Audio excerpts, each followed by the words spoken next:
ایک شخص نے کمنٹس میں لکھا کہ آدم علیہ السلام سے لے کر ہر شخص کی وراثت چلی آ رہی ہے اور وہ اس کی اولاد کو ملتی ہے، اور نبی صلی اللہ علیہ وآلہ وسلم کی وراثت ان کی بیٹی فاطمہ رضی اللہ تعالی عنہا کو ملنی تھی، جو کہ نہیں دی گئی، کیونکہ قرآن میں بھی موجود ہے وراثت ہوتی ہے، اور یہ لوگ یہی اعتراض اٹھاتے ہیں کہ قرآن کے اندر موجود ہے کہ ہر شخص کی وراثت ہوتی ہے، اور انہوں نے تو نبیوں والی وراثت کی بات بھی کی ہوئی ہے، حالانکہ اس طرح کی بات نہیں ہے، لیکن یہ کہتے ہیں کہ اسی طرح کی بات ہے۔ اور ابو بکر رضی اللہ تعالی عنہ نے نعوذ باللہ استغفر اللہ کہ اپنی طرف سے حدیث گھڑ کر سنا دی کہ انبیاء کی وراثت نہیں ہوتی۔ اب یہ بات دونوں مکتبہ فکر اہل سنت اور شیعہ مانتے ہیں کہ ابو بکر رضی اللہ تعالی عنہ نے حدیث سنائی، اور جب پھر یہ بات کہہ دیں اور اس کے بعد اس کا حوالہ بھی دے دیں تو پھر بھی کہتے ہیں کہ بغیر دلیل کے بات کی۔ بھی پہلی بات یہ ہے کہ اس کی دلیل کی بھی ضرورت نہیں ہے، کیونکہ یہ دونوں کے نزدیک کنفرم بات ہے کہ ابو بکر رضی اللہ تعالی عنہ نے حدیث سنائی تھی۔ اب حالانکہ اعتراض تو یہ ہے کہ ابو بکر رضی اللہ تعالی عنہ نے جو حدیث سنائی تھی وہ نبی صلی اللہ علیہ وآلہ وسلم نے ان کے کہنے کے مطابق نہیں بتائی تھی۔ یہ تو نہیں ہے کہ یہ بات ہوئی نہیں تھی، ابو بکر نے نہیں سنائی تھی رضی اللہ تعالی عنہ، اور جب ابو بکر رضی اللہ تعالی عنہ نے حدیث سنا دی تو اب اس کی دلیل کی ضرورت تو نہیں ہے کہ ابو بکر رضی اللہ تعالی عنہ نے کہاں یہ بات کی تھی، کیونکہ یہ ایک مانی ہوئی بات ہے۔ اب جو ان کا اعتراض ہے، اصل بات تو اس پر ہونی ہے کہ آیا ابو بکر رضی اللہ تعالی عنہ نے جو حدیث سنائی تھی، بہت ساری جگہوں پر ہے، بخاری میں ایک نمبر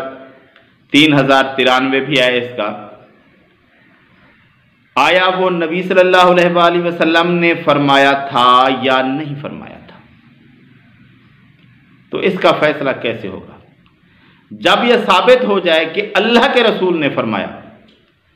تو پھر آپ کہیں گے کہ قرآن میں اس طرح لکھا ہوا ہے،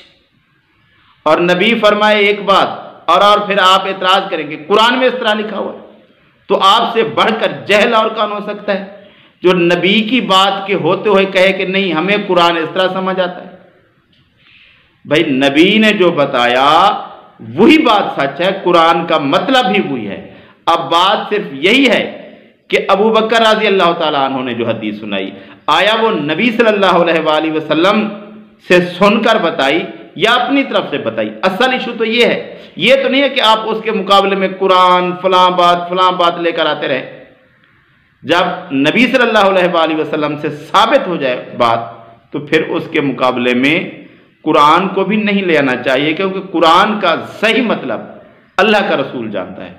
اور جو اللہ کے رسول نے فرما دیا قرآن کا اصل مطلب وہی ہوتا ہے۔ تو اس حدیث کے ذریعے انبیاء کو استثناء ہے کہ ان کی وراثت نہیں ہوتی۔ اب بات کرتے ہیں کہ ابو بکر رضی اللہ تعالیٰ عنہ نے یہ حدیث نبی صلی اللہ علیہ وآلہ وسلم سے سنی کہ نہیں سنی؟ پہلی بات یہ ہے کہ ہمارے پاس نبی صلی اللہ علیہ وآلہ وسلم کے فرامین کے ذرائع کیا ہیں؟ وہ حدیث کی کتابیں ہیں۔ شیعہ مکتبہ فکر کے پاس کوئی حدیث کی کتاب نہیں ہے، نبی صلی اللہ علیہ وآلہ وسلم کے فرامین موجود نہیں ہیں کہ اگر کوئی شخص اہل سنت کی احادیث کی کتب کو چھوڑ دے تو شیعہ کے پاس تو کچھ ہے نہیں، اصول کافی ہے، جو کچھ بھی ہے وہ نبی صلی اللہ علیہ وآلہ وسلم کی احادیث نہیں ہے، وہ ان کے اماموں کے اقوال ہیں، اماموں کی باتیں ہیں۔ بات کس کی لینی ہے؟ پہلے نبی کی بات لینی ہے۔ تو نبی صلی اللہ علیہ وآلہ وسلم سے جو ہمیں احادیث پہنچی ہیں ان میں سے کون سی حدیث ہم نے لینی ہے اور کون سی نہیں لینی؟ تو جو محدثین نے اس پر محنت کی، جو سب سے معتبر لوگ تھے،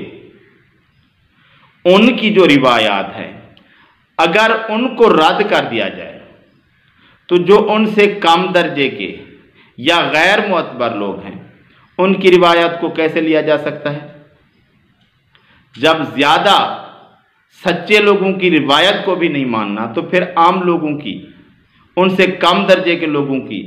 اور جن پر جھوٹ کے الزامات ہیں ان کی بات کیسے لی جا سکتی ہے؟ تو ابوبکر رضی اللہ تعالی عنہ کی حدیث صحیح بخاری، مسلم وغیرہ باقی کتابوں میں موجود ہے، جو سب سے معتبر ذرائع کے ذریعے پہنچی ہے۔ اگر اس ذریعے کو جو شخص نہیں مان سکتا، اس کے پاس اس سے بڑھ کر کوئی اور ذریعہ ہے ہی نہیں کہ وہ احادیث لے، تو پھر تو نبی صلی اللہ علیہ وآلہ وسلم کا دین ہی نعوذ باللہ ختم۔ اور جن لوگوں نے یہ حدیث لکھی ہے وہ اس کو صحیح سمجھتے ہیں، اگر وہ جھوٹے ہیں تو پھر سارا ذخیرہ حدیث جھوٹا ہے۔ اور ابوبکر رضی اللہ تعالیٰ عنہ کو سارے صحابہ معتبر سمجھتے ہیں، انہوں نے اس بات کو مانا ہے اور یہ روایت پھر بہت سے صحابہ نے لی ہے اور سنائی ہے، اس کے راوی اور بھی صحابہ ہیں۔ تو جب سب صحابہ ابوبکر رضی اللہ تعالیٰ عنہ کی بات مان رہے ہیں، علی رضی اللہ تعالیٰ عنہ اور عباس رضی اللہ تعالیٰ عنہ، عثمان رضی اللہ تعالیٰ عنہ، عمر رضی اللہ تعالیٰ عنہ، سب لوگ اس بات کو مان رہے ہیں، تو پھر اعتراض کس بات کا؟ جب علی رضی اللہ تعالیٰ عنہ خود نے مان لیا کہ یہ صحیح بات ہے اور یہ صحیح بخاری اور صحیح مسلم کے اندر واضح طور پر حدیث موجود ہے کہ ابوبکر رضی اللہ تعالیٰ عنہ کی بات کو عمر رضی اللہ تعالیٰ عنہ نے جب سب کے سامنے رکھا، علی رضی اللہ تعالیٰ عنہ، عباس رضی اللہ تعالیٰ عنہ کے سامنے کہ یہ بات ہے نا، تو انہوں نے مانا ہاں ایسے ہی ہے۔ اور سب سے بڑھ کر علی رضی اللہ تعالیٰ عنہ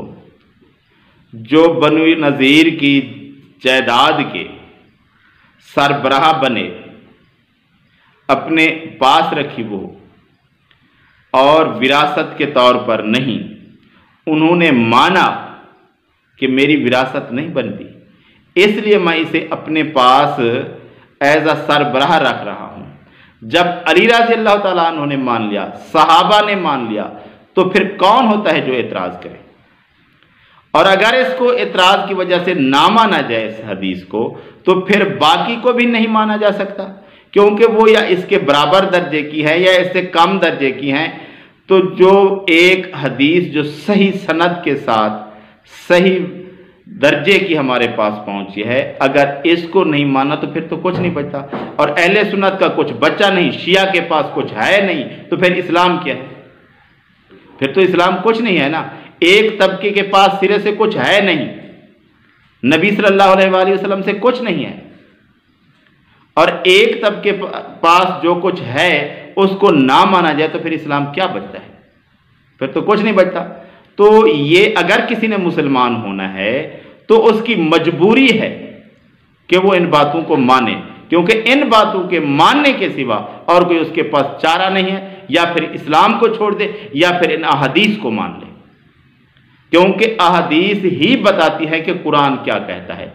نبی نے بتانا تھا نا کہ قرآن کیا کہتا ہے، تو نبی نے جو بتایا وہ احادیث میں ہے۔ احادیث کہاں ہیں؟ اہل سنت کی کتابوں میں ہیں۔ شیعہ کے پاس تو نبی کے فرامین ہے نہیں،